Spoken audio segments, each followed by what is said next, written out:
Shabbat Shalom to those of you who have not overdosed on Judaism this week and are still back in shul. Some of us, even those of us quite in love with this tradition, it's a lot of Judaism this week, isn't it? But here you are, here we are, and it's really, really sweet to be together. Want to welcome my little brother, not so little, my brother Zach here from Israel. Made Aliyah 10 years ago, periodically shows his face around here. It's really nice to see you. Hey. Just a little bit of learning together. What I want us to do first of all, if you are comfortable, is to close your eyes for a second. Nothing bad is going to happen. And I want you to try to picture, if you can, a particularly memorable sunset. It might have been a sunset that you shared with a love. It might have been in a particularly beautiful place. It might have been the sun sinking into the water at the beach, or as a kid at summer camp, or just looking up and noticing at the end of the block that the sky had turned a particular color.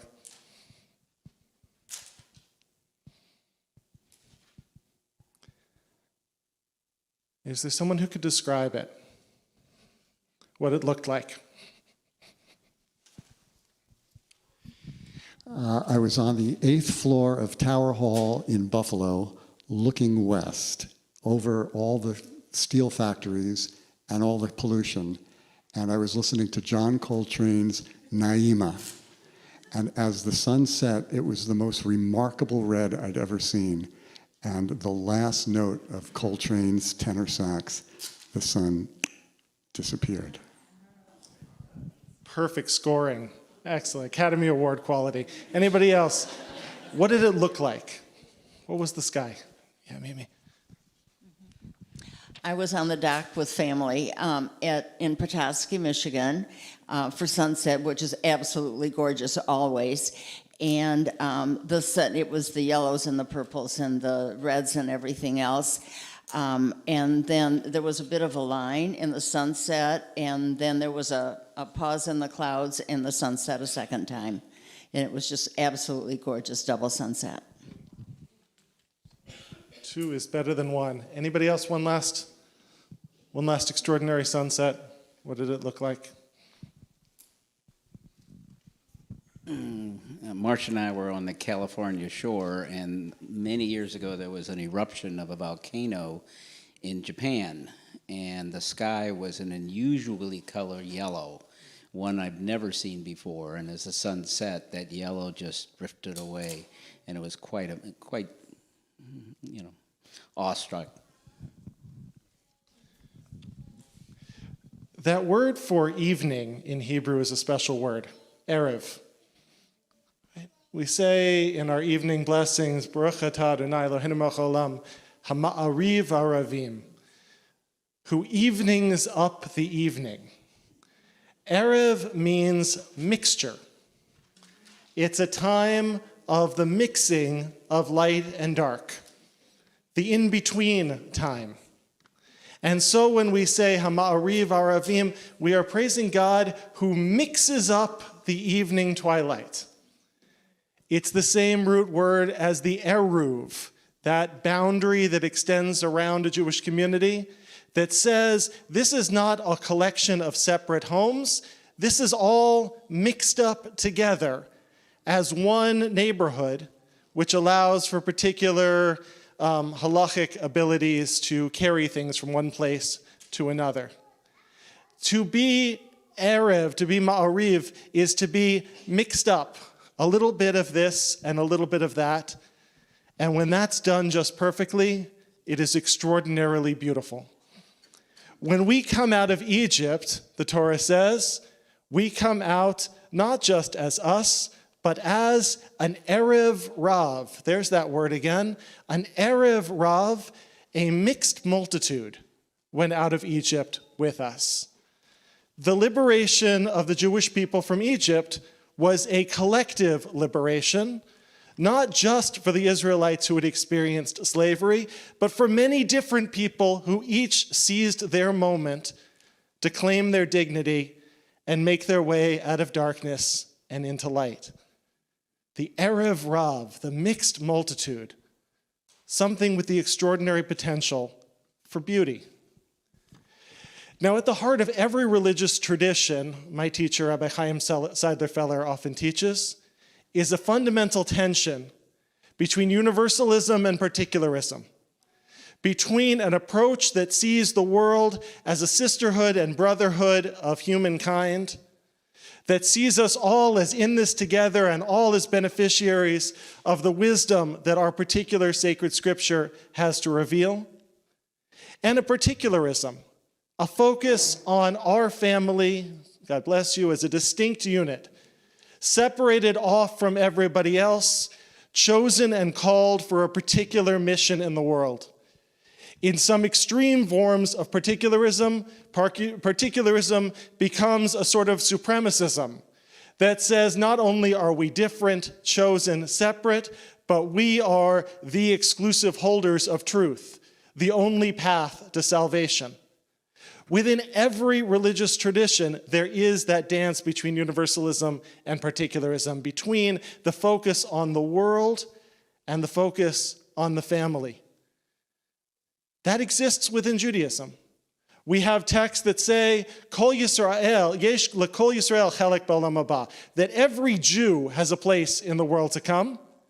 And we have texts that say, the righteous of all nations have a place in the world to come. We have traditions that focus just on us as Jews, as particular, as separate, as even in opposition to the rest of the world. And we have texts that teach us that we have an obligation, a responsibility, a sacred mission to be or legoyim, to be a light to the world. When we look through the eyes of the commentators on this line that says that we left as an Erev Rav, as a mixed multitude, we detect the same tension. Rashi says, this mixed multitude is the reason that the Israelites kept getting into trouble in the desert. Right? Why was it that we kept complaining against Moses? Why was it ultimately that we built a golden calf? It wasn't the Jews' fault. It was those others who came along with us, who blinded our eyes and led us astray. And there is a tradition that comes through the eyes of many of the commentators that blames that mixed multitude for our various troubles. That is a reality it's a bug in the system of religion that looks at the others as a threat, inherently and always. But it's present in our tradition no less than in every other tradition of the world, to see the other not through the eyes of generosity, to see the other not as brother and sister, but to see the other as other. And then, of course, there is the other voice. There is the voice that says that we go out as a mixed multitude in order to teach us something, in order to teach us that liberation is not something in particular for Jews, that liberation is God's goal for all of humanity. That when God introduces God's self in the beginning of the Ten Commandments, when God credentials God's self, God says, Anochi Adonai Elohecha asher hotzetzecha me'eretz Mitzrayim. I am God, and what do? I am the freer of slaves. And what then is your obligation as people made B'Tselem Elohim in the image of God, as people who are being called to walk in God's ways? Well, if God is the freer of slaves, then we are to be as well. And if we come out of Egypt as a mixed multitude, we learn that liberation is not a particular good just for our people that we deserve because we're special, that liberation ultimately always looks like a collective escape, always looks like a group of people mixed together more beautiful than we could be apart. Nachmanides, the Ramban, comments on the famous mitzvah, maybe the most famous mitzvah, to love your neighbor as yourself. The phrase love your neighbor as yourself can't be meant literally. Since a person can't be expected to love their neighbor as themselves, of course we take a different degree of care of ourselves, hopefully, than we do of the people around us. We can't love everyone with an equal love. And moreover, Rabbi Akiva has ruled your life comes first, meaning if there is a situation in which you are stranded in the desert with one canteen of water and only enough for one person to make it, you have permission to drink the water. You have permission to save your life. Rather, here the Torah enjoins us by saying, love your neighbor as yourself, that you should wish upon your neighbor the very same benefits that you wish upon yourself. That if we want liberation for ourselves as Jews, we need to want liberation for all people who seek liberation. If we want freedom for ourselves as Jews, we need to be on the side of freedom for everyone. If we want dignity and rights as Jews, it is incumbent upon us to be in the struggle for dignity and rights for all human beings, because we are an Erev Rav, a mixed multitude. And to love one another in that mixed multitude is to want the good for each other that we want for ourselves and our own loved ones.